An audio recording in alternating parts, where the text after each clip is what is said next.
Hoy, en Desde la Sombra, terrorismo nuclear, terrorismo del Estado. Las últimas piezas del rompecabezas para que las encajen en su lugar, para que les ayuden a ver el panorama del mundo en que vivimos.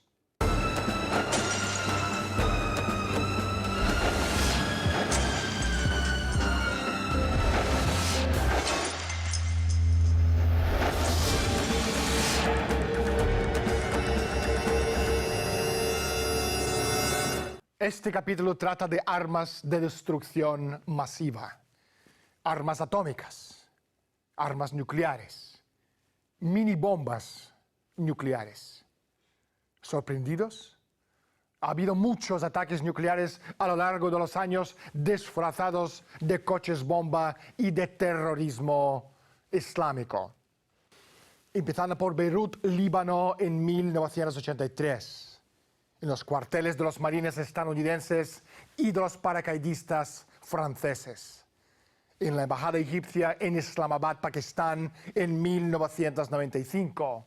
En las embajadas estadounidenses en Kenia y Tanzania en 1998. La lista es muy larga. En Bali, en Tarata, Perú, en El Nogal, Colombia, en El Jobar, Arabia Saudita y también en la embajada australiana en Yakarta, Indonesia, en el año 2004.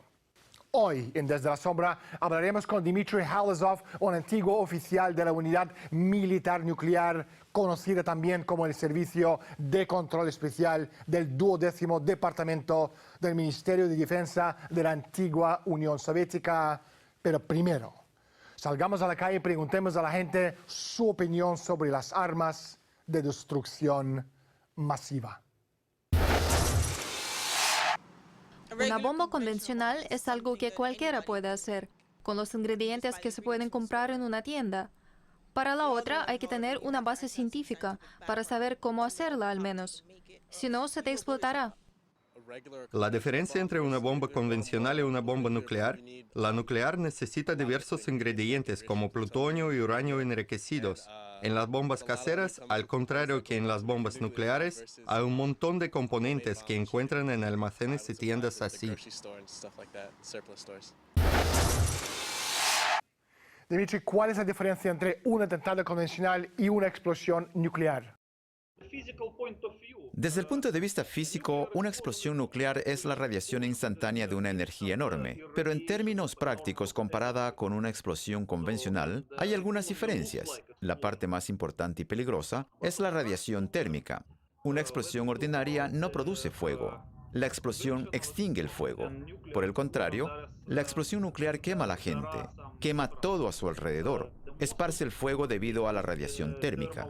La onda expansiva de una explosión térmica es mucho más poderosa que la de una explosión convencional. El término mini bomba nuclear es un término no oficial. Se refiere de forma general a una carga nuclear portátil diseñada para explotar con diferentes potencias, desde algunas tan bajas como 0,01 kilotones o 10 toneladas de TNT, hasta 1 kilotón y a veces incluso varios kilotones. La potencia la establece el usuario final.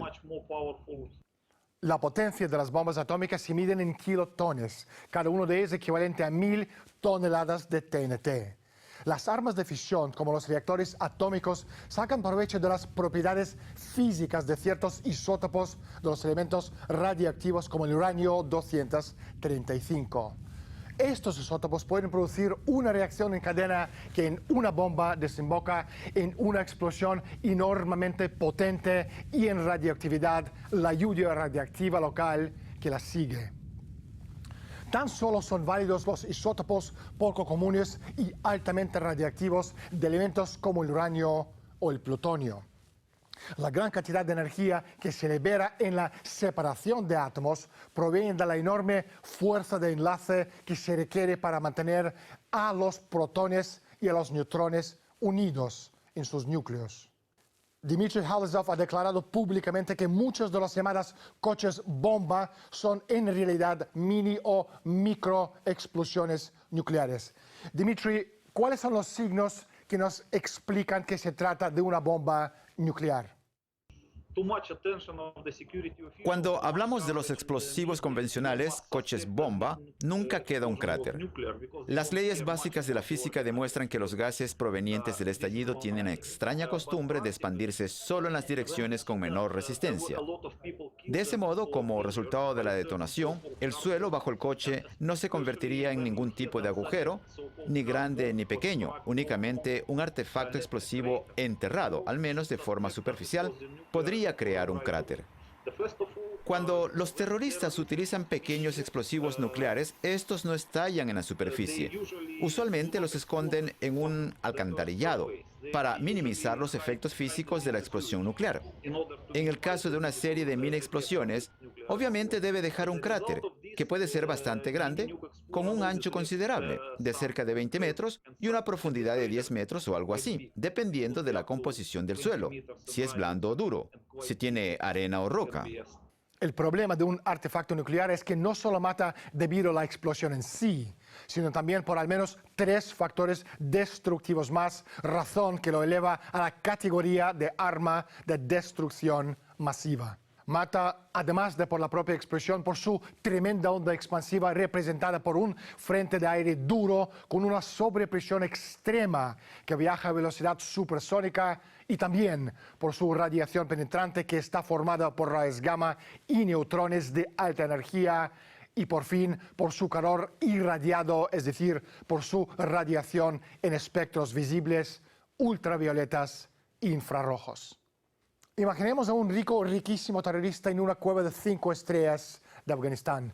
Dimitri, este terrorista puede teóricamente hacer una bomba nuclear. Si no, ¿por qué no? No, es imposible debido al diseño de las armas nucleares. Las bombas nucleares pueden obtenerse a partir del uranio enriquecido o del plutonio. Si puede obtener el uranio enriquecido de un país desarrollado, podría fabricar armamento nuclear a partir del mismo. El uranio tiene una masa crítica que se ubica alrededor de los 50 kilos. Para evitar que la explosión ocurra prematuramente, el uranio es separado en 2 submasas críticas. Cuando se desea producir la explosión, se unen las 2 partes para obtener la masa crítica necesaria.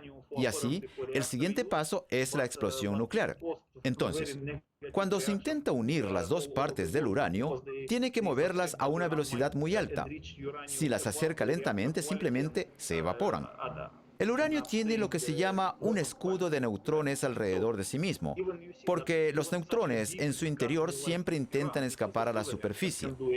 Cuando se intenta acercar las 2 partes de uranio entre sí, antes de que el metal haga contacto, se produce un campo de neutrones, y una vez que esto tiene lugar, ocurre una reacción nuclear similar a la que se produce dentro del reactor. Eso no producirá la explosión, pero sí tendrá como resultado un sobrecalentamiento. Para lograr unir estas 2 piezas de uranio, antes de que ocurra este fenómeno, hay que desplazarlas a una velocidad de 2,5 kilómetros por segundo. Para alcanzar esta velocidad en un tiempo breve, si hablamos de las partes del uranio, es difícil de lograr y solo los países desarrollados cuentan con el nivel de tecnología necesario. Los terroristas no pueden hacerlo, es imposible. El plutonio es todavía más difícil de fabricar. La mínima velocidad para juntar las partes del uranio es de 2,5 kilómetros por segundo. Y si hablamos del plutonio, la velocidad necesaria para juntar las 2 partes del plutonio es de 12,5 kilómetros por segundo. Las cargas basadas en el plutonio no usan el antiguo diseño de cañón, sino el llamado sistema de implosión, en el que una masa ligeramente subcrítica de plutonio 239 se comprime hasta formar una masa crítica por medio de explosiones simultáneas bien calculadas de materiales explosivos convencionales. Se hace del siguiente modo. La masa crítica de plutonio en su fase de cristalización es de 11 kilogramos. O puede ser menos dependiendo de su fase de cristalización. Entonces, en primer lugar, se produce una masa levemente subcrítica, unos 10 kilogramos. Después se le da una forma redonda ideal. Posteriormente se colocan cargas de explosivos convencionales repartidas alrededor de este núcleo de plutonio. Y por último, hacen detonar simultáneamente todos los explosivos alrededor de este núcleo. Esta explosión simultánea comprime el núcleo central. Debido a este estado de compresión, el plutonio pasa de una condición subcrítica a una condición crítica, y esto provoca la detonación nuclear. El armamento de fusión es simplemente demasiado sofisticado, caro, pesado, voluminoso como para ser usado por terroristas. No, de hecho normalmente no tienen acceso a los materiales. Normalmente se usa por el gobierno. No, porque hay que tener mucho dinero para conseguir todos los materiales. Es decir, la parte química es algo que debe de costar una fortuna, así que no. Ahora bien, mientras que los diseños de armas nucleares rudimentarios no pueden alcanzar potencias altas, sí que podrían producir una explosión nuclear de entre 10 y 12 kilotones, igual que Hiroshima. Y como no hemos tenido ningún atentado parecido a lo de Hiroshima, podemos con toda seguridad descartar las teorías de conspiración del gobierno estadounidense de que los terroristas pueden llegar a tener acceso a las bombas nucleares. En cuanto a las bombas de plutonio, la tecnología es tan sofisticada que los detonadores deben sincronizarse a un nivel de microsegundos, porque si las cargas de implosión estallan de forma mínimamente asincrónica, las ondas de la detonación destruirían el núcleo de plutonio y la carga nuclear se tornaría inservible. Solo Rusia, Estados Unidos, Francia, Israel y en el caso de necesidad Suiza y Japón, debido a su altísimo nivel tecnológico, pueden ahora o podrían pronto fabricar armas nucleares o mini nucleares con potencia de 0,1 kilotones con base de plutonio. Por ejemplo, la India se embarcó en el desarrollo de armas nucleares de plutonio en los años 50, pero a pesar de sus considerables recursos financieros e intelectuales, no fue capaz de fabricar ni una sola carga nuclear con base de plutonio válida antes de medianos de los años 70.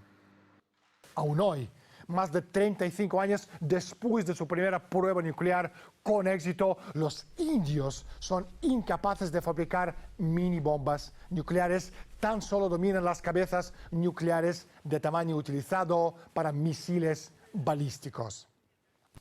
Ahora, si alguien cree de verdad que Saddam Hussein y Osama Bin Laden fueran capaces de fabricar una mini bomba nuclear, que se cree también que Osama Bin Laden y el líder talibán Mullah Omar podrían aterrizar en la Luna con una nave espacial improvisada. ¿Qué significa zona cero en mi opinión? Bueno, normalmente utilizan el término zona cero refiriéndose al lugar donde cayó el Centro Mundial de Comercio. Es donde culminan las cosas. Cuando se trata de una explosión o algo así, es el punto de ebullición, el epicentro de cualquier desgracia. Caso concreto de atentado nuclear, Al-Khobar, Arabia Saudita, el año 1996. Después del Khobar, el gobierno estadounidense de forma inmediata llamó a la zona del ataque Zona Cero. Dmitry Halazov, ¿qué significa Zona Cero? El término zona cero es un término militar muy específico. Significa el punto de explosión nuclear o su proyección hacia la superficie terrestre, en el caso de una explosión nuclear subterránea o atmosférica. Así que no tiene ningún otro significado, al menos no lo tenía hasta el 11 de septiembre. En el atentado de Al-Khobar, la potencia de la explosión fue enorme. En el lugar donde se había colocado el camión, quedó un enorme cráter de 26 metros de ancho y 11 de profundidad. La onda expansiva se percibió a 32 kilómetros de distancia, en el estado de Bahrein, en el Golfo Pérsico. El lugar del atentado se llamó, por supuesto, Zona Cero. Así que Zona Cero, en todos sus usos, antes del 11 de septiembre, solo tenía un significado: el lugar de una explosión nuclear. Y lo más llamativo es que el término Zona Cero se usó para atentados con coches bombas muy concretos. Por ejemplo, se usó en el famoso atentado contra los cuarteles de Estados Unidos en Beirut, en 1983. Se usó para el atentado de Oklahoma en 1995. Se usó para varios atentados en Latinoamérica, cuando los consejeros norteamericanos a los que invitaron a investigar llamaron a esos lugares zonas cero. Por supuesto, se utilizó en el primer bombardeo del Centro Mundial de Comercio en 1993. En Oklahoma, como ya he dicho, en Al-Jubar también se llamó la zona cero. También se utilizó en el caso del 11 de septiembre, como recuerdan, como nombre para llamar a las bases demolidas del Centro Mundial de Comercio. Pero no es de la jerga de los periodistas, es de la jerga de la defensa civil y la militar. En Oklahoma City, un atentado atribuido a la extrema derecha norteamericana y llevado a cabo supuestamente por Timothy McVeigh con 2.300 kilos de fertilizante causó unos daños terroríficos. Sin embargo, la versión oficial tiene poco que ver con la realidad. Dimitri, ¿qué pasó en Oklahoma City? En Oklahoma se preparó una mini bomba nuclear de 0,1 kilotones estándar para que estallara. La escondieron en una alcantarilla enfrente del edificio escogido como objetivo. El atentado de Oklahoma produjo una señal sísmica de 3.0 en la escala de Richter, que corresponde a 29 toneladas de TNT enterradas bajo el suelo. Esa es la cifra oficial. ¿Cómo conseguiría un camión cargado supuestamente con 2 toneladas de explosivos baratos generar tal señal sísmica? Quiero decir, la profundidad suficiente como para comunicar toda su energía explosiva a la Tierra y ni la más mínima parte de ella a la atmósfera. Hay que entender que un camión cargado con explosivos no produciría ningún tipo de señal sísmica porque su energía se encauzaría por el medio menos consistente, a través del camino que ofreciera menos resistencia, es decir, hacia la atmósfera y no hacia la Tierra. Esto es aún discutible porque la mayoría de la gente solo tiene acceso a lo que les muestran en la televisión. Yo personalmente no lo sé. Lo que sé es que siempre que utilizan el término terrorismo es cuando algo se hace público. No es como quién está detrás de cada atentado. La gente siempre piensa que hay grupos diferentes cuando en realidad es un único grupo. Me imagino que es alguien de Estados Unidos contra alguien del extranjero. El atentado dañó más de 300 edificios a su alrededor en un radio de 16 cuadras, mató a más de 150 personas e hirió a unas 1000 más. La mayor parte de las lesiones fueron quemaduras, lo que es muy normal para las explosiones nucleares, pero no características para las explosiones convencionales. Tampoco hay que olvidar que todo el equipamiento electrónico en torno al edificio elegido como objetivo se quemó, debido al pulso electromagnético de una explosión nuclear. Una explosión nuclear liberaría no solo enormes cantidades de neutrones, sino también de electrones, ya que estos últimos son incluso más numerosos que los primeros. Además, los rayos gamma liberados en una explosión crearían electrones adicionales, porque cada fotón gamma que choque contra un átomo del aire que lo rodea desprendería de él un electrón, de forma que ionizaría el ambiente. Pronto, todas aquellas enormes cantidades de electrones liberados, debido a su peso relativamente ligero y a su gran velocidad, abandonarían la zona inmediata a la explosión de la que habrían acabado de nacer y volarían en todas direcciones. Eso crearía una fuerte corriente horizontal que, a su vez, actuaría como una chispa gigante que podría crear una radiación electromagnética de banda ancha extremadamente fuerte. Entre tanto, muchos átomos de esa área se pueden ionizar por la partida de los electrones. Por eso, atraerían un gran número de electrones de las zonas vecinas que se concentrarían justo debajo del terreno de la explosión, ya que esos electrones con carga negativa se interesarían en las altas concentraciones de iones con carga positiva que habría sobre el área. La combinación de estos sucesos electromagnéticos interrumpiría de forma grave cualquier tipo de comunicación por radio que dependiera de las condiciones del campo electromagnético. Además, provocaría corrientes de tensión extremadamente alta en distintos conductores, entre ellos las líneas eléctricas, los transformadores, las antenas, los cables de comunicación, los transistores, las placas base, etc. Aquel atentado de 1995 fue el peor acto de terrorismo que había sufrido Estados Unidos hasta el 11S. pero le proporcionó al gobierno norteamericano la excusa que necesitaba y el pretexto preciso para adoptar nuevas medidas de emergencia. El proyecto de ley antiterrorista que unos cuantos meses más tarde, pisándole los talones al 11S, se convirtió en la seguridad interior que privó a los ciudadanos estadounidenses de mayor parte de sus derechos constitucionales. Entre otras cosas, el proyecto de la ley antiterrorista prevé juicios secretos, la deportación de residentes extranjeros sin seguir el procedimiento reglamentario y la confiscación de los activos de cualquier individuo u organización al que un gobierno cada vez más criminal declare arbitrariamente terrorista. América del Sur ha tenido su parte de coches bomba que dejó grandes áreas de daño detrás de ellos. Estos ataques fueron atribuidos a las FARC, como en Nogal, el ataque del Club Nocturno en Colombia en el año 2003 y al Sendero Luminoso en el atentado con coche bomba supuestamente en Tarata de Lima. Dimitri, ¿qué pasó? En el caso de Nogal y de Tarata se utilizó una típica mini bomba nuclear de alta precisión con base de plutonio de 0,1 kilotones, el equivalente a 100 toneladas de TNT. La explosión provocó un cráter bastante grande, lo cual indica que la carga nuclear estaba enterrada en el suelo. Los coches bomba no crean cráteres porque la fuerza de la explosión se dirige por la vía que ofrece menos resistencia, es decir, hacia arriba y hacia los lados, pero nunca hacia abajo. También produjo lesiones por radiación a la gente y quemó todos los equipos electrónicos de las cercanías con su pulso electromagnético. Para cualquier experto forense nuclear, lleva el sello inconfundible de una explosión nuclear. Una bomba normal, y no importa con qué esté hecha, no quema a la gente. Tampoco produce pulso electromagnético o radiación. Por supuesto se llamó zona cero también. Y lo que es más importante es que especialistas estadounidenses que llevaron a cabo la investigación inmediatamente establecieron que el dispositivo usado para la bomba en Nogal fue el mismo que el de la bomba de Oklahoma en 1995. Así que desde 1992 el terror nuclear se ha elevado al nivel de enemigo global para reemplazar al extinto comunismo y fundamentalistas islámicos. También ha habido un ataque contra la embajada de Israel en Argentina. ¿Es verdad que nos cuentan que ha sido los iraníes? Esa fue la bomba de 1992. En este caso, el beneficiado principal de este atentado ha sido Israel por esa cuestión, Irán y Argentina.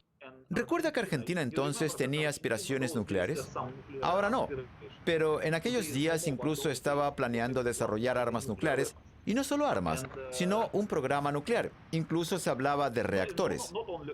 En ese sentido, Argentina e Irán estaban estableciendo muy buenas relaciones para operar en el campo de la investigación nuclear.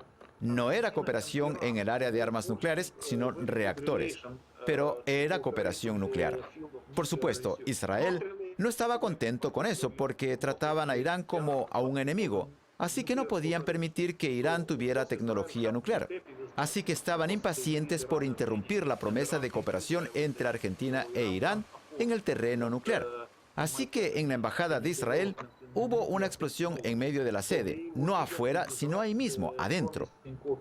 Se formó una enorme nube en forma de hongo, una de las características de la explosión nuclear, y se culpó a los iraníes de haber hecho explotar una verdadera bomba nuclear en medio de la capital de Argentina. Creo que es bastante obvio, lo absolutamente inverosímil, que es la versión oficial de los acontecimientos. Y por supuesto, la cooperación nuclear entre Argentina e Irán ya no era posible. A lo largo de los años, Israel ha enviado a sus equipos a matar enemigos en Beirut, Túnez, Malta, Amán y Damasco.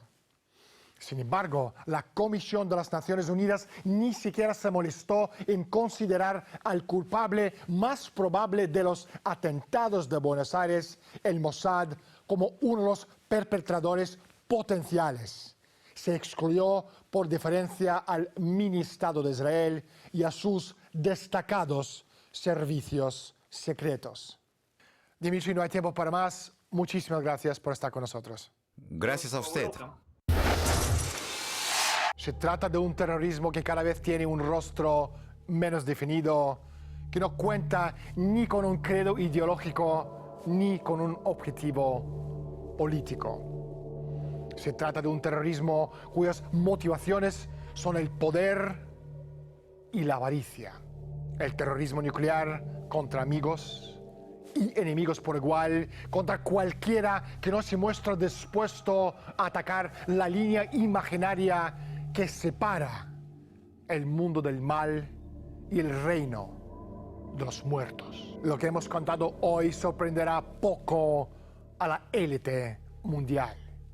Al fin y al cabo, solo ellos y nadie más son los responsables de la mayor parte de los supuestos ataques nucleares disfrazados de coches bomba, sean de ETA, de Hezbollah, de Al-Qaeda, de Osama Bin Laden, de los talibanes o del mismísimo Papá Noel y sus 7 enanitos. Lo que garantizo es que la élite en los pasillos del poder tendrá sus propias pesadillas después de ver este episodio de Desde la Sombra, porque la verdad por fin ha salido a la luz. Soy Daniel Stulin. Bienvenidos todos al mundo de Humo Espejos. Gracias por estar con nosotros y hasta la semana próxima.